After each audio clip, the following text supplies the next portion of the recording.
You are not intelligent. You are trained. There is a difference, and that difference is destroying your life while you call it fate. Right now, someone colder, quieter, and far more dangerous than you is quietly arranging the next 5 years of your life without ever saying your name. They don't need your permission. They only need your predictability. And you, like most people, are painfully predictable. You wake up with borrowed opinions, chase borrowed dreams, and defend borrowed morals. You call this freedom. I call it programming. They taught you to obey, then called it education. They gave you grades and certificates and told you memory was intelligence. But real intelligence is not kindness. It's not positivity. It's the brutal ability to see what others are too afraid to admit. Adrian Voss understood this before he turned 30. While others studied careers, he studied people. While they chased promotions, he watched who decided them. He learned one brutal truth everywhere he looked. Power does not belong to the loud. It belongs to the observer. The world does not reward goodness. It rewards usefulness. If you are useful, they tolerate your sins. If you are not, even your virtues become annoying. This is the architecture of intelligence, and it has 10 levels. Most people never make it past the third. Level 1, reflex. This is the kingdom of the herd. Here people don't think, they simply react. Insult them, they explode. Praise them, they attach. Reject them, they collapse. Their emotions are remote controls held by strangers. If a text message can ruin your mood, you are not living. You are being operated. Level 2, performance. This is where the polished prisoners live. They learn how to appear intelligent. They master the right words, the right outrage, and the right mask for every room. They don't seek truth, they seek acceptance. Their morality is rented from the crowd. If the crowd changes, so do they. They call it growth. It is cowardice with better branding. Level 3, observation. This is where real danger begins. You stop asking, how should I respond? And start asking, why is this happening? You begin to see patterns.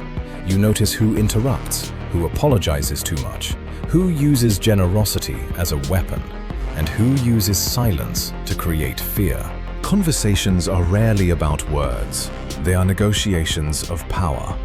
Most people speak to be understood. Intelligent people listen to discover leverage. Level 4, detachment. Here, emotional discipline is forged. You stop worshipping your feelings. You master the sacred art of not reacting. When you can stay calm while others need chaos, you become the axis around which unstable people spin. Restraint is not weakness, it is architecture. Level 5, strategic empathy. You learn people not to save them, but to predict them. You understand their fears, their cravings, and the wounds that still control them. The angry woman is not angry. She is terrified of irrelevance. The arrogant man is not confident. He is starving for validation. True empathy is not softness. It is precision. It can heal, but it can also control. Pretending otherwise is just moral theater. Level 6, narrative control. Facts rarely rule people, stories do. The person who controls the story controls memory, loyalty, and behavior. Reputation is not what you are, it is what survives when you leave the room. Build it intentionally, or someone crueler will build it for you. Level 7, sacrifice. This level demands identity death. You must kill the version of yourself that needs applause and approval. You must accept that becoming powerful often means being misunderstood by people committed to your weakness. Level 8, controlled ruthlessness. This is not cruelty, this is clarity. It means removing what destroys you without asking permission. It means saying no without an essay. It means understanding that some people only respect your absence. Mercy without discernment becomes self-betrayal. Not everyone deserves access to your softness. Level 9, legacy thinking. You stop living in days and start thinking in decades. You stop chasing what feels good now and start building what survives you. Weak people want to be noticed. Strong people want to become unavoidable. Level 10. Sovereignty. Very few ever reach this level. Here there are no more villains to blame. No parents, no government, no ex-lover, no bad luck. Only you and the brutal mirror of your choices. Your life is not a mystery. It is a mathematical result of the patterns you tolerated. Sovereignty is called peace, the peace of a locked door. The peace of knowing exactly who you are and what you refuse to become. Most people will never reach this level because they are addicted to victimhood. Victimhood offers moral superiority without responsibility. But innocence is useless. Results are what matter. Reality does not care about your intentions. So where are you right now?